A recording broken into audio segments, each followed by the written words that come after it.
여호수아서 8장 1절 2절.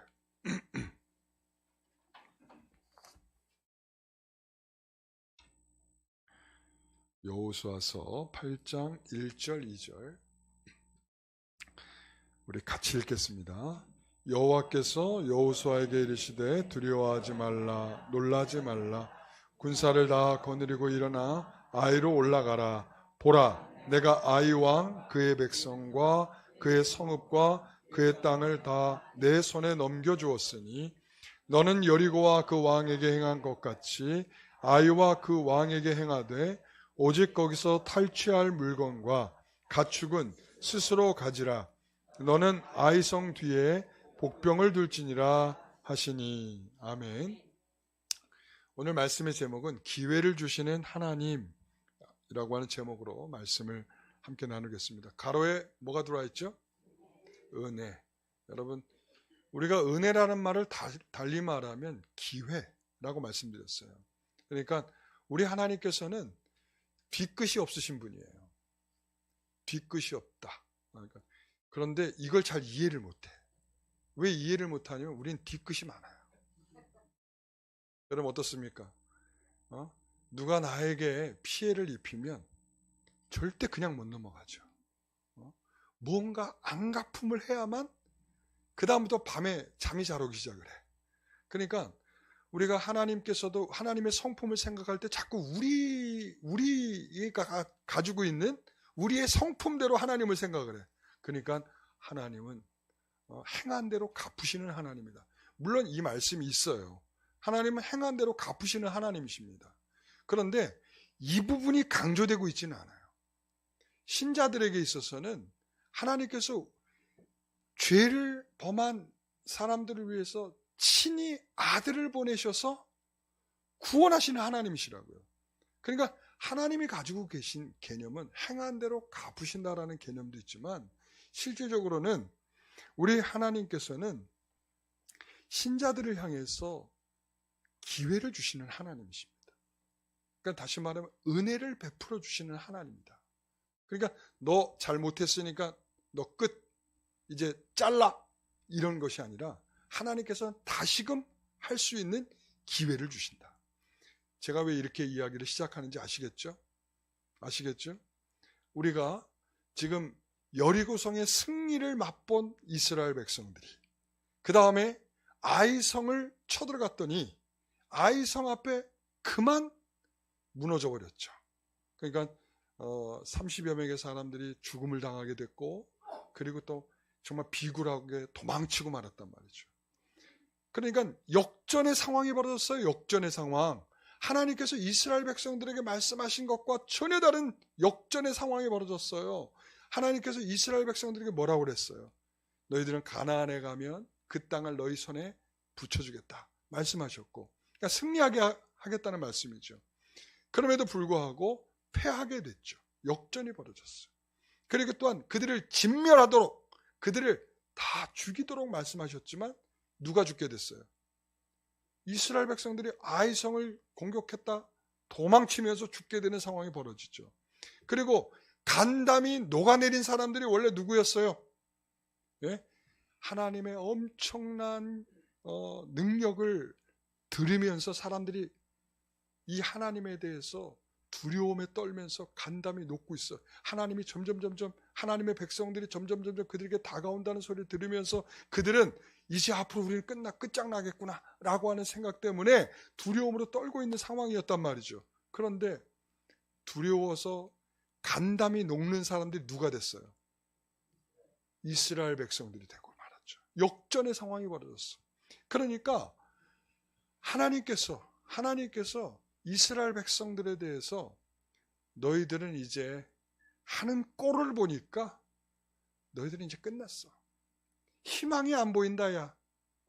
내가 그만큼 설명했고 그만큼 너희들과 함께했고 그만큼 너희들에게 좋은 모습으로 보여줬고 신기한 능력과 기적으로 너희들에게 나타내 주셨고 내가 너희들에게 정말 필요한 것을 다 채워주면서 여기까지 왔는데 너희들 하는 꼴 보니까 끝장이다. 야, 집어치워라. 이게 아니고 하나님께서는 기회를 주신다. 여러분, 얼마나 놀라운 일입니까? 그러니까 이스라엘 백성들은요, 우리가 아간의 죄를 지난주에 살펴보면서 그랬잖아요. 아간의 죄가 세 가지가 있다 그랬죠? 뭐였어요? 아간의 죄는 첫 번째, 언약을 어긴 죄. 그 다음에 아담과 하와가 저지른 죄와 동일한 죄. 그죠? 그래서 보고 탐하고 취하고, 그러니까 똑같단 말이에요. 보함직도 하고 먹음직도 하더니, 그리고 탐스러워서 결국은 따먹었다. 그의 행동과 동일한 모습으로 죄의 모습이 아간에게도 나타났고, 그 모습이 이스라엘의 모습이었다. 연대적인 죄를 지었다. 이렇게 말씀을 드렸어요.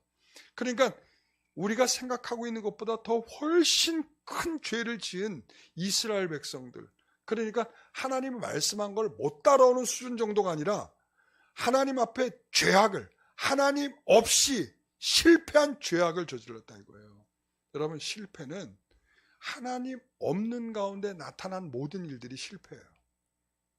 하나님 없이 성공해도 실패. 하나님 없이 실패하면 진짜 실패. 그러니까 이들의 모습 속에서 보면 하나님이 없는 가운데, 하나님이 가려진 가운데, 하나님의 은혜가 사라져 있는 가운데 이들은 죄악을 저질렀다. 자, 그럼 이들에 대해서 하나님은 어떤 마음을 가지고 계시는가? 이사야서 1장 18절에 보면 너희 죄가 주홍 같을지라도 눈과 같이 희어질 것이요, 너희의 죄가 진홍같이 붉을지라도 양털같이 희게 되리라. 하나님께서는 이스라엘에 대한 지금 멸망을 선포하실 이사야서의 말씀 속에서도 보면 하나님의 의지 속에는 뭐가 있냐면, 너희들이 죄를 졌다 할지라도 너희들이 돌아서도록 하는 것, 하나님의 마음속에는 그게 있다는 거예요. 그래서 오늘 이스라엘 백성들에게 이렇게 말씀하시는 거죠. 아골골짜기에서, 그죠? 아골골짜기에서 그 죄를 저지른 아간을 심판하잖아요. 그런데 그 심판을 하는 대상들이 아간과 아간의 가족들뿐만 아니라, 그렇죠? 이스라엘 온 사람들이 돌을 짚고 아간의 가족을 향하여 돌을 던져서 죽이는 일을 함께 했단 말이죠. 그러니까 사실은 그 죽는 자가 누구라는 거예요? 바로 돌을 던지고 있는 나다라는 거예요. 그러니까 하나님 앞에 죄를 지은 것에 대해서 철저하게 뭘 하나님이 시킨 거냐면 회개를 시킨 거예요. 한마디로 말하면. 자, 그렇습니다. 그런 가운데 하나님께서는 호세아서에 이렇게 말해요. 아골골짜기로 소망의 문을 삼으며. 아골골짜기, 고통의 골짜기, 그죠? 괴로움의 골짜기. 그래서 그것은 죽음의 골짜기잖아요. 나중에 거기에서 누가 죽습니까? 가룟 유다가 죽죠. 그러니까 이것은 고통과 괴로움과 이런 그 악의적인 걸로 가득 차서 거기에는 뭐가 없어? 죽음의 골짜기라는 거예요. 죽음의 골짜기. 그 죽음의 골짜기가 이제 하나님께서 호세아서에 보면 소망의 문으로 바뀌게 하신다라고 말씀을 하고 있어요. 여러분, 우리 하나님의 의지는 항상 거기에 있는 거예요. 하나님은 우리에게 기회를 주시기를 원하십니다. 너희가 잘못했다 할지라도, 너희가 죄악으로 인하여 끝장날 것 같은 인생이라 할지라도 하나님께서는 그 인생에게 뭘 주시기를? 은혜를 주셨어. 다시금 기회를 주시기를. 그래서 예수 그리스도께서 오신 거거든요. 그 소망의 문을 우리에게 주시기 위해서. 자, 그 기회를 주시는 하나님을 오늘 본문에서 우리가 추적하고 따라가 보겠습니다. 자, 1절. 첫 번째는 두려워하지 말라, 놀라지 말라, 이렇게 말하고 있어요. 1절에 그렇게 말하죠. 여호와께서 누구에게? 여호수아에게 이르시되 두려워하지 말라, 놀라지 말라, 이렇게 말했다는 거예요. 여기에서 저는 이 문구 속에 뭘 느끼냐면, 하나님은 진짜 모든 것을 다 알고 계시는 분이시구나. 하나님은 인간을 다 헤아리고 계시는 분이시구나 라는 것을 먼저 알게 돼. 두려워하지 말라, 놀라지 말라. 여러분, 이 시편 103편 14절에 보면 이는 그가 우리의 체질을 아신다 그랬어요. 하나님은 아시는 분이에요. 우리가 얼마나 고통스러운지, 얼마나 아픈지, 얼마나 외로운지, 얼마나 힘겨운지, 얼마나 생각이 모자란지 우리의 한계를 다 알고 계시는 분이에요. 그래서 저는 이 부분에 대해서 굉장히 마음이 정말 감사하면서도 눈물 날 것 같다. 그러니까 하나님께서 우리의 모든 것을 다 알고 계신다라고 하는, 그래서 지금 그 말씀을 두려워 말라, 놀라지 말라 이렇게 말씀하는 거거든요. 이 하나님이 이 여호수아를 다 헤아려 주고 계시는 거죠. 우리가 그 모든 것을 다 헤아리신 하나님으로부터 이런 위로를 받지 못하면 어떤 것에도 사실은 위로를 받을 수가 없어요. 여러분 그거 아세요? 우리는 근데 사실 하나님이 우리에게 주시려고 하는 위로와 우리가 받고 싶은 위로가 다르다는 거예요. 그래서 하이델베르그 요리문답, 여러분 소요리문답의 제1문은 뭐죠? 네, 인생의 목적이 뭐냐? 인생의 목적이 뭐냐? 이걸 묻는 것이 소요리문답의 첫 번째 질문이었다면 하이델베르그 요리문답의 첫 번째 질문, 이게 사나 죽으나 유일한 위로는 무엇입니까? 이거예요. 여러분, 여러분의 위로는 뭡니까? 여러분이 한번 답해 줘 보세요. 네? 여러분, 위로가 뭐? 이 위로는 있잖아요. 한번 생각해 보세요. 나는 잠을 푹 자는 것이 위로다. 맛있는 것을 많이 먹으면 위로가 된다. 여행을 갔다 오면 위로가 된다. 좋은 책을 읽거나 영화를 읽거나 그리고 또한 정말 좋은 음악을 들으면 위로가 된다. 내가 투자한 주식이 막 올라가면 위로가 된다. 내가 매주일 빠지지 않고 교회에 나오면 위로가 된다. 여러분, 사실은 여기서 하나도 맞는 게 없는 거예요. 제 말을 끝까지 들어주세요. 그러니까 이 자체에 우리가 무엇을 하였다라고 하는 것, 그리고 우리가 무엇을 받는다라고 하는 것, 이 자체보다 진정한 위로가 뭐냐? 이거예요. 이겁니다. 진정한 위로는 우리가 그리스도의 것이라는 거예요. 우리가 그리스도의 것. 여러분 고린도서 3장 23절 이렇게 너희는 그리스도의 것이요 이렇게 표현하고 있어요. 우리가 그분의 것이라고 하는 것은 그분이 다 책임져 주신다는 거예요. 여러분, 그래서 내가 그분의 것이어야 하는데 우리는 거기에 그 포인트에서 만족이 돼야 되고 위로가 돼야 되는데 우리는 다른 어떤 것을 느끼면서 혹은 가지면서 혹은 소유하면서 거기에서 위로를 받는다. 그러니까 핀트가 안 맞아. 나는 너를 가장 소중한 것으로 여긴다. 왜? 너는 내 것이기 때문에. 이게 저기 시내산에서 이스라엘 백성을 향한 하나님의 말씀이죠. 너는 내 소유다 라고 하는 거죠. 넌 나의 가장 귀중한 것이다. 이거예요. 하나님이 가장 소중한 것으로 여긴다면 하나님께서 그 소중한 것을 어떻게 하시겠습니까? 하나님 끝까지 책임지신다는 거죠. 그러니까 우리가 무엇을 가졌느냐 안 가졌느냐 때문에 위로를 받거나 못 받는다면 여러분 그것은 그 자체가 틀렸다라는 것입니다. 그런데 우리의 모습은 사실 어디에 포커스가 있냐면 거기에 있어요. 나 이거 있어 없어. 내가 저 사람보다 더 많이 가졌다. 내가 이것을 누린다. 나 이래서 행복하고 나 너무 좋아. 여러분 그래서 있잖아요. 목사가 여러분들에게 멘트를 위로의 멘트를 줘야만 위로를 받는다고 생각해요. 아니에요. 여러분 하나님이 여러분들을 소유하셨다라는 것에서 여러분 위로를 받으시기 바랍니다. 이해를 하셨을란가 모르겠네.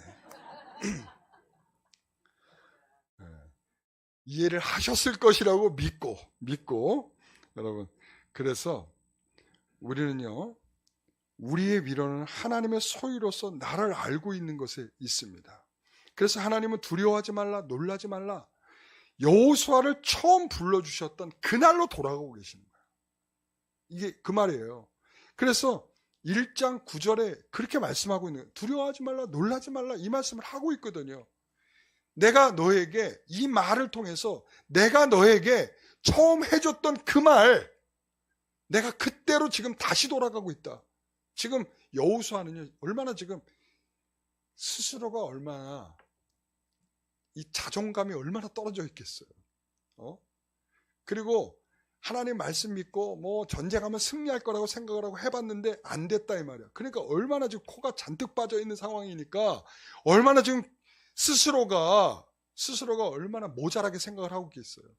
그때 하나님께서 의기충천하고 가장 하나님의 사랑을 크게 느끼고 이제 한번 해보면 되겠다 했던 그때로 다시 되돌리고 있다는 거예요. 그때가 언제예요? 너에게 사명을 주던 그날이거든요. 두려워하지 말라, 놀라지 말라. 예? 그리고 말씀을 담대하여 말씀을 붙잡고 나아가라 이랬단 말이죠. 여러분, 나는 너에 대하여 가장 너에 대한 사랑이 변하지 않았어. 바로 그 말이에요. 내가 두려워하지 말라, 놀라지 말라는 난 너에 대한 사랑이 변하지 않았어. 나는 너를 처음 사랑했듯이, 내가 너를 처음 불렀듯이 나는 지금 동일한 마음으로 너에게 지금 하고 있는 거야. 여러분, 오늘 우리에게 있죠. 저는 처음 순간으로 돌아가는 은혜가 있기를 소원합니다. 가장 은혜로웠던 때로, 가장 하나님을 사랑하던 그때로, 여러분 그때로 여러분들이 돌아갈 수 있는 것, 그게 바로 하나님 주시는 기회예요. 좀처럼 못 느끼죠 요즘. 그때가 언제인지도 생각도 잘 안 나죠. 여러분, 오늘 여러분들 그걸 기도하십시오. 하나님, 가장 처음 하나님을 사랑하던 그때, 정말 은혜로워가지고 정말 펄펄 뛰던 그때로 우리를 되돌려 주세요 하나님. 그렇게 기도하시기 바랍니다. 두 번째는 그의 땅을 다 내 손에 넘겨주겠다 이렇게 말씀하셨어요. 여러분, 아간의 죄가 심각하다라고 하는 건 언약을 어겼다라고 하는 것에 있죠. 그 언약이라고 하는 것은 여러분 얼마나 중요한지에 대해서 제가 지난주에 다 설명을 드렸기 때문에 또 설명하는 거는 그렇고요. 그 언약이라고 하는 것은 뭐냐면 다시 언약을 회복하여 주셔야 지금 내가 기회가 주어지고 있구나 이 생각할 거 아니겠어요. 그게 뭐예요? 땅이죠. 그 땅을 내 손에 넘겨주겠다 이거죠. 땅은요, 땅의 언약은 아브라함 때로부터 하신 말씀이고, 땅을 넘겨준다는 말은 신명기에서도 무수히 나오는 말씀이 언약을 기약하도록 하는 중요한 표현이죠. 땅. 마치 모든 사명을 잃어버리고 고향으로 떠난 베드로에게 우리 주님께서 찾아가시죠. 예수님 십자가에 죽으시고, 그리고 모른다고 배반하고 도망갔던 베드로를 우리 예수님께서 찾아가시잖아요. 찾아가서 뭐라고 그래요? 너 나 사랑하냐? 몇 번 물어보셨죠? 3번 물어보셨죠. 그러고 난 다음에 자, 그러면 이제 다시 내가 너에게 사명을 줄게. 뭐예요? 다시 너에게 사명을 줄게. 내 양을 치라. 이거예요. 그러니까 하나님께서, 우리 주님께서도 마찬가지로 가장 마음이 뜨거워지는 시점이 언제예요? 사명을 받던 그 시간이 아니겠어요? 여러분, 내가 약속한 것을 반드시 지킨다 이거예요. 약속을 했잖아요. 땅을 주겠다. 누구에게? 아브라함에게 약속을 하셨어. 그리고 난 다음에 400년이 지나면 너희들이 다시 돌아와서 그 땅을 차지하리라 말씀하셨어. 이제 400년이 지났어. 이제 지금 그들이 돌아왔어. 자, 하나님의 열심은 절대로 너희들에게 약속한 것을 변하지 않고 끝까지 하나님은 지키시겠다라고 하는 분명한 말씀이죠. 여러분, 그래서 신명기 1장 8절에 이렇게 말씀해요. 같이 읽어봅니다. 내가 너희의 조상 아브라함과 이삭과 야곱에게 맹세하여 그들과 그들의 후손에게 주리라 한 땅이 너희 앞에 있으니 들어가서 그 땅을 차지할지니라. 하나님께서는 말이죠, 모압 평지에서 이 모세뿐만 아니라 이스라엘 백성들에게도 뭘 보여줬어? 가나안 땅을 보여주셨어. 우리 예전에 이스라엘 가신 분들은 봤잖아요. 그죠? 거기에서 딱 모압 평지에서 어디를 봤어요? 쫙 저기 이스라엘 땅을 바라봤죠. 여러분, 그러니까 이 하나님은 이렇게 말씀하고 이스라엘 백성들은 그 언약을 상황에 따라 잊어버리죠. 이스라엘 백성들은 잊어버려요. 그런데 하나님은 그들이 건망증 환자처럼 전혀 기억하지 못할 때 그들의 의식을 깨우고 기억을 깨우는 그 말씀을 주시는 거예요. 아이성 패배로 그들의 인생이 끝난 것은 아닙니다. 그의 땅을 넘겨주겠다. 하나님의 계획은 너희의 상황과 상관없이 변함이 없다라고 말씀을 하고 있는 거죠. 여러분, 이런 한 문장이 필요합니다. 그의 땅을 넘겨주겠다. 지금 그들에게 언약을 다시 기억하게 하시는 하나님의 약속의 말씀이죠. 여러분, 이런 문장 하나 있으세요? 있으세요? 말씀 한 구절 있으세요? 내가 막 흔들리고 내가 정신을 못 차리고 내가 얼떨떨하고 있을 때 내가 정신을 바짝 차리고 다시금 시작할 수 있는, 다시 기회를 얻을 수 있는 은혜로운 말씀이 여러분 한 구절 있으십니까? 있어야 돼. 오늘 하나님이 이 여호수아에게 그의 땅을 넘겨주겠다라고 하는 말은 언약에 대한 회복이요. 그리고 다시 한번 기회를 주는 것이요. 나는 너에 대하여 변함이 없다는 말씀이요. 여러분, 이만큼 희망 있는 말씀이 어디 있습니까? 저에게도 내 의식을 정돈하고 내가 나가야 할 방향을 늘 다시금 주는 말씀이 있어요. 이사야서 43장 1절의 말씀. 내가 너를 지명하여 불렀나니 너는 내 것이라. 제가 처음 신학교 갈 때 하나님 저에게 주셨던 말씀이에요. 너는 내 것이야. 내가 너를 지명하여 불렀어. 내가 뭔가 이렇게 초점이 흐려져 있을 때 우리가 그렇잖아요. 렌즈에 초점을 맞춰야 되잖아. 그죠? 그게 바로 말씀이에요. 내가 너를 지명하여 불렀다. 흔들리지 마. 내가 너를 가게 할 거야. 라고 하나님 말씀해 주고 있는 거예요. 여러분, 하나님의 말씀은 살아있고 활력이 있습니다. 하나님의 말씀은 역사하는 힘이 큽니다. 우리가 그것을 믿고 우리의 삶을 정돈하는 은혜를 다시 받으시길 바랍니다. 오늘 들려지는 말씀 속에 여러분들을 깨우는 말씀이 있을 수 있어요. 하나님께서 그 기회를 주셔서 잊었던 나의 생각을 깨우는 역할을 할 것입니다. 여러분, 어거스틴에게도 그 한 구절이 떠오릅니다.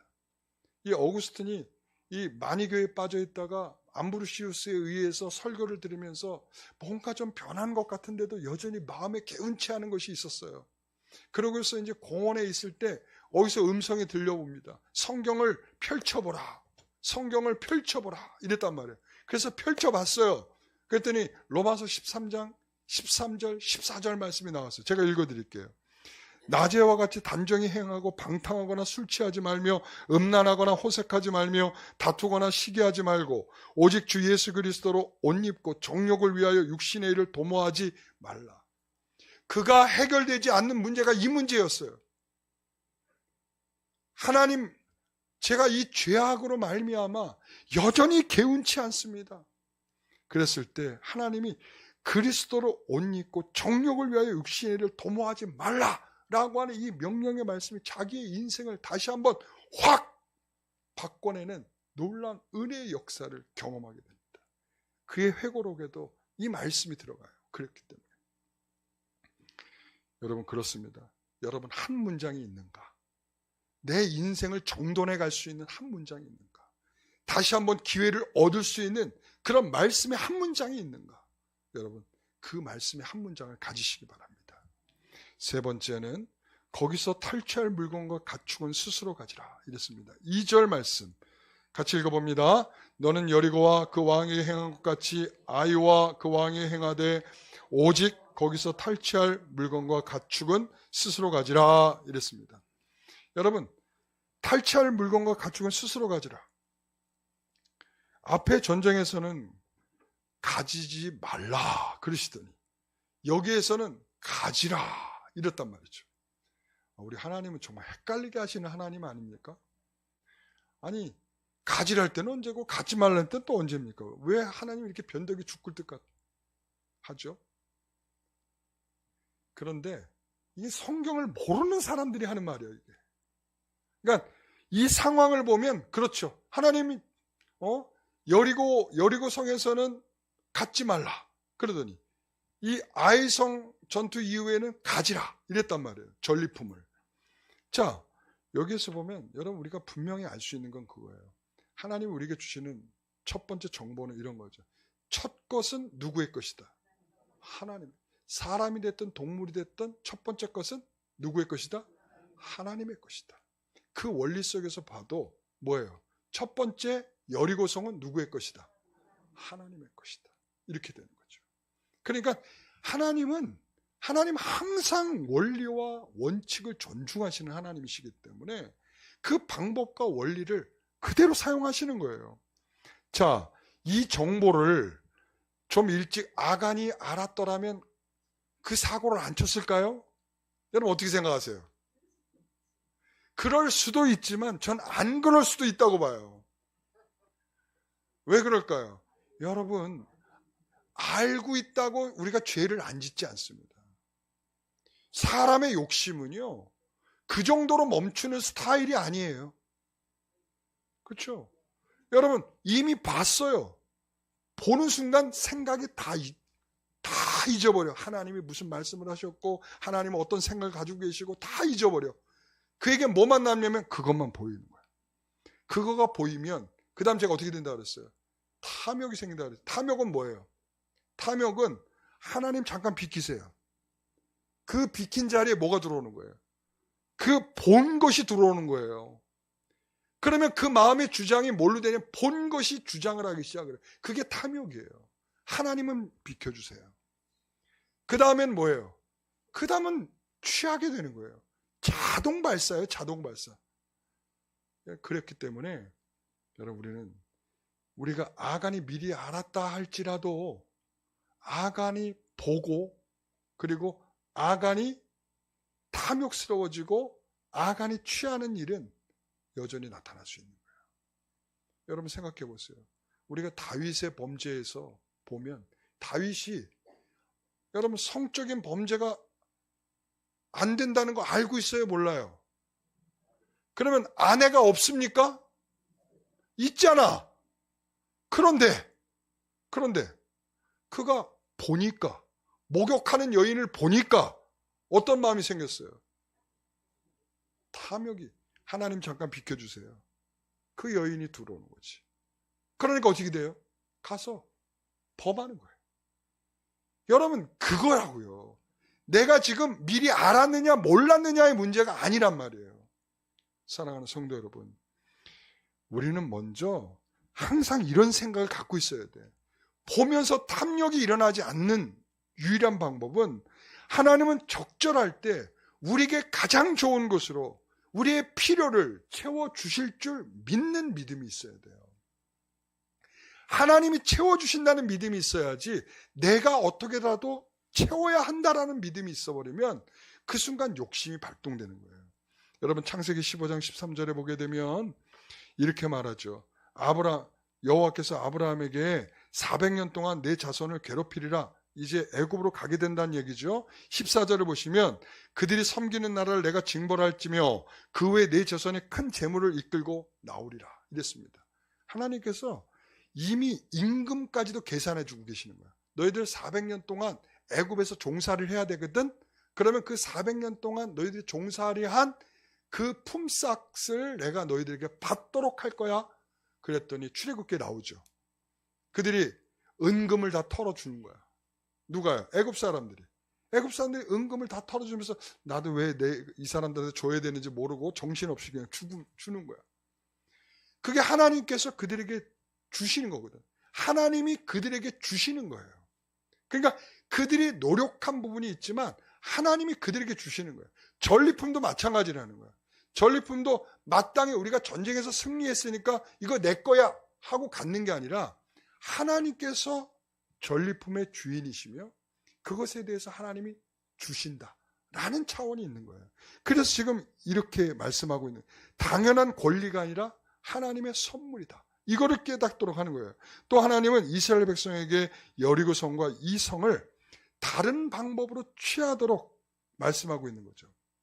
그러니까 여리고 성은 하나님께서 진멸하여 드리도록 하나님이 그렇게 해서 영광을 받으시는 거예요. 근데 아이 성은 물론 사람에 대해서는 진멸하도록 하지만 그 나머지 전리품에 대해서는 하나님께서 우리에게 주심으로, 그들에게 주심으로 그것을 통하여 하나님이 영광을 받으십니다. 그러니까 방법이 다른 거죠. 우리는 항상 이런 생각을 해요.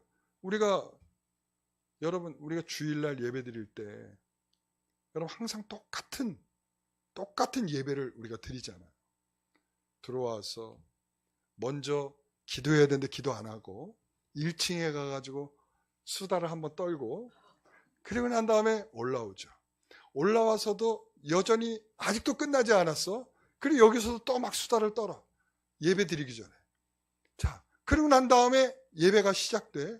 그 예배 그냥 정신없이 찬양 따라 부르고, 그리고 그다음 기도하라면 기도하고, 그리고 또 찬양대가 나와 찬양하면 찬양대 잘하는구나. 박수 치고. 그 다음에 설교하면 아유 말씀 오늘도 기네. 아유 졸려.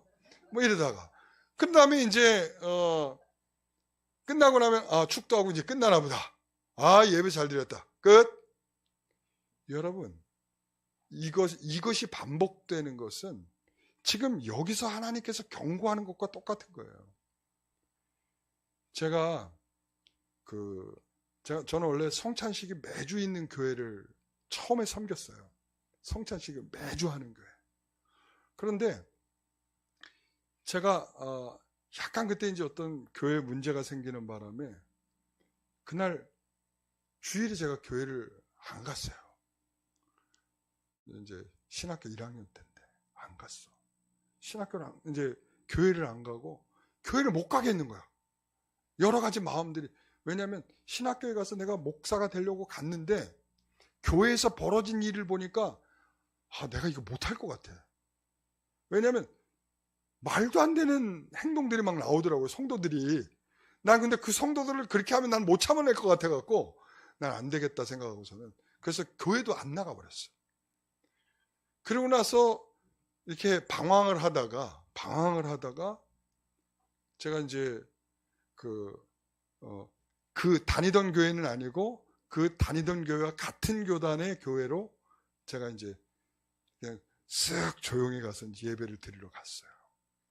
근데 제가 그동안 매주 성찬식 하는 교회니까 성찬식 그냥 당연한 순서로 여겼단 말이야. 그런데 그날은 당연한 순서가 아닌 거야. 정말 하나님께서 나를 위해서 흘리신 보혈의 은혜가 얼마나 크게 오든지, 야, 너 그것 때문에 못하니? 사람들이 그렇게 할까봐 못해? 이런 느낌 있잖아. 나는 너를 위해서 죽기까지 했는데 넌 그것 때문에 못한다고? 그 생각이 들어온 거죠.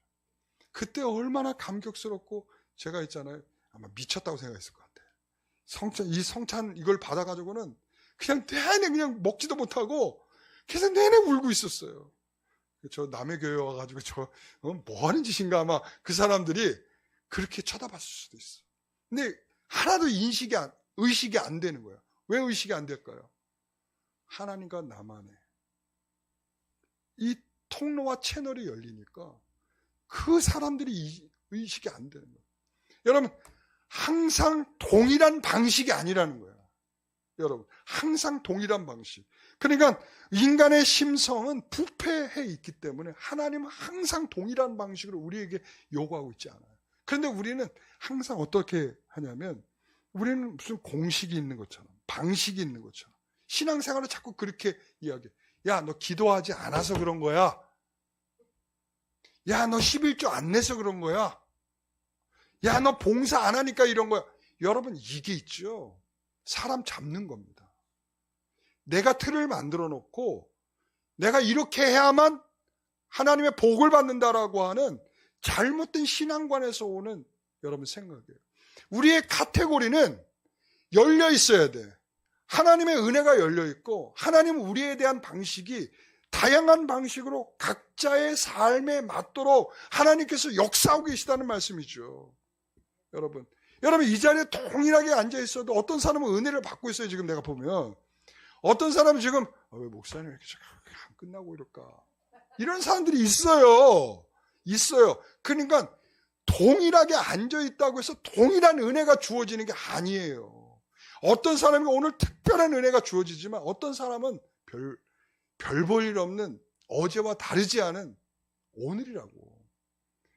여러분, 우리는 항상 공식과 원리 때문에 하나님의 본질은 사라지고 패턴만 남고 카테고리만 남아있는 그런 성도들이 된단 말이죠.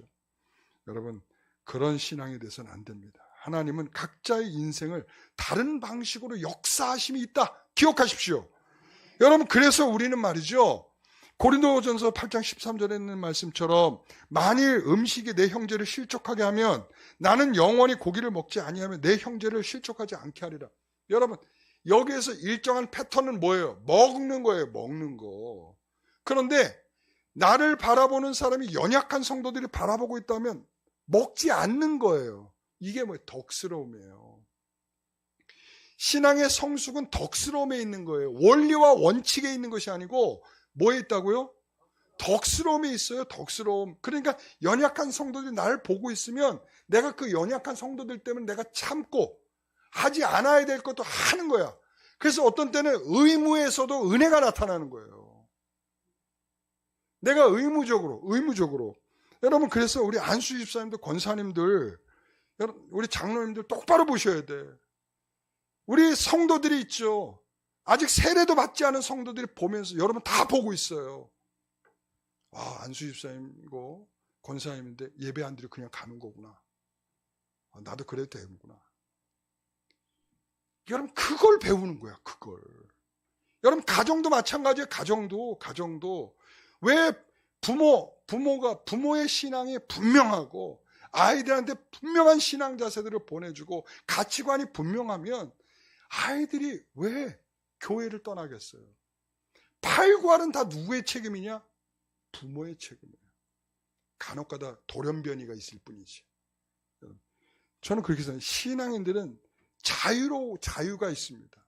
나 예배 드릴 자유가 있고 안 드릴 자유도 있어요. 그러나 책임이 있단 말이에요. 책임이 내가 그것을 책임 있게 감당할 때 나도 은혜가 되고 나를 바라보는 다른 연약한 성도들에게도 뭐가 된다? 은혜가 된다. 여러분, 그렇기 때문에 인간에게서 가장 중요한 것 중에 하나는 바로 그거예요. 책임 속에서 우리는 은혜를 받을 수 있다라는 거예요. 여러분이 그런 가운데서 정말 중요한 것은 뭐냐면 이런 하나님께서 기회를 주실 때 이 기회 속에는 뭐가 있냐면 변화가 있어야 돼요. 그러니까 회심이 따라와야 되죠. 여러분, 회심은 다른 인간의 질적인 변화를 뜻하는 거예요. 그러니까 내가 나 회개했어 이 정도로 끝날 일이 아니라 이 회심은 질적인 변화가 있어야 돼요. 여러분, 수소하고 산소가 만나면 여러분 뭐가 됩니까? 굉장히 똑똑하신 분들이 있네. 그 H2O 물이 되는 거죠. 물이 되는 거란 말이에요. 그러니까 다른 형질로 뭐가 생긴 거예요? 변화가 생긴 거죠. 질적인 변화라는 게 이런 거예요. 질적인 변화가 우리가 예수를 믿고 그분의 말씀으로 그분이 우리에게 격려해 주심과 그분이 우리에게 주신 성령으로 우리가 변화를 입었다는 것은 그런 질적인 변화가 일어나고 있다는 거예요. 여러분, 그래서 그런 회심이 필요한 거죠. 제가 아까 말씀드렸던 어거스틴은 이 만유교를 청산하고 돌아왔지만 여전히 무슨 문제가 있었어요? 여전히 자신이 죄하게 된 문제가 해결되고 있지 않았어요. 예. 여러분, 그러면서 그가 이제 암브루스의 설교를 들으면서도 굉장히 수사하게 타고난 사람이거든요. 설교의 달인이에요. 암브루시우스가. 그런데 그 말을 들으면서 그래, 끄떡여지죠. 거기에서 변화가 안 생기는 거야. 진짜 변화가. 끄떡이는 알았습니다라는 변화는 생기는데 진짜 질적인 변화가 생기지가 않는 거야. 자, 그러고 있을 때 385년에 밀라노의 발란티누스 2세가 이제 10주년, 즉위 10주년이 돼가지고 거기에 뭔가 순서를 하나 맡아가지고 콧노래를 부르면서 거기로 가고 있었어요. 가고 있는데 누구를 마주쳤냐면 거지를 마주치게 돼. 거지를. 그런데 거지를 딱 마주쳤는데 이 거지가 얼마나 기뻐하고 얼마나 즐거워하든지 자기가 지금 콧노래를 부르며 가던 거하고는 상상이 안 될 만큼 그 기쁨이 그 거지에게 있는 거예요. 여기에서 그가 확 변화가 시작된 거예요.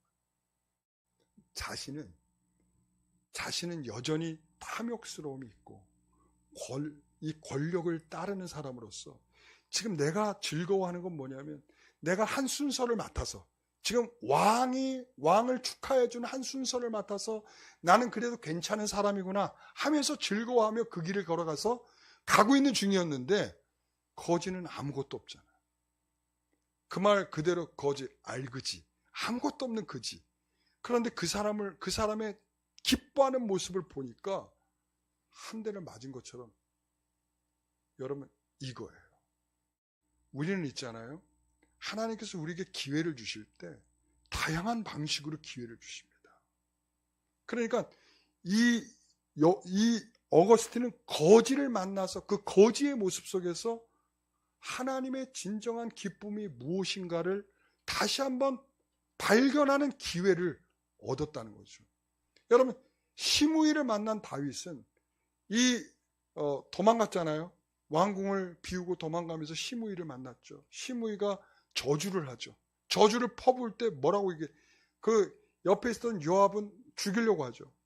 그렇죠? 그랬을 때 뭐 합니까? 이 사람 죽이지 말라. 다윗 죽이지 말라. 왜 그래요? 이 사람이 하는 말이 하나님이 하시는 말씀인 줄 어떻게 아느냐 이거죠. 그 저주를 하나님의 말씀으로 들을 수 있는 영적인 분위기가 중요하다는 거예요.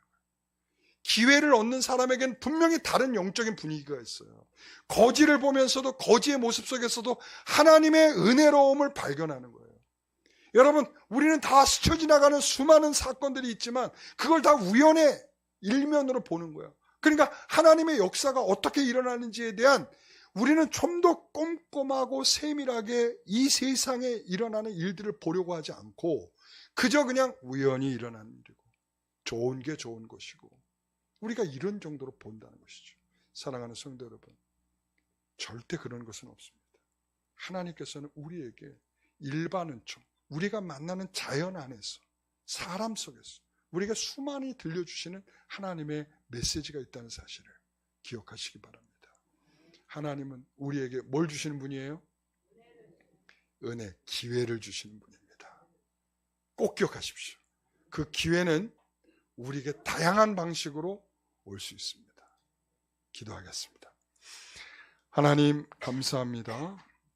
하나님께서 우리에게 기회를 주시되 우리가 포기하지 않고 하나님의 뜻을 쫓아 그 길을 걸어갈 수 있는 그런 은혜를 우리에게 주시는 줄 믿습니다.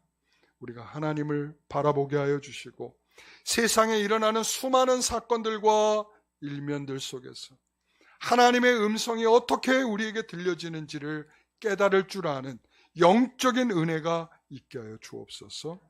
감사함의 예수님의 이름으로 기도드리옵나이다.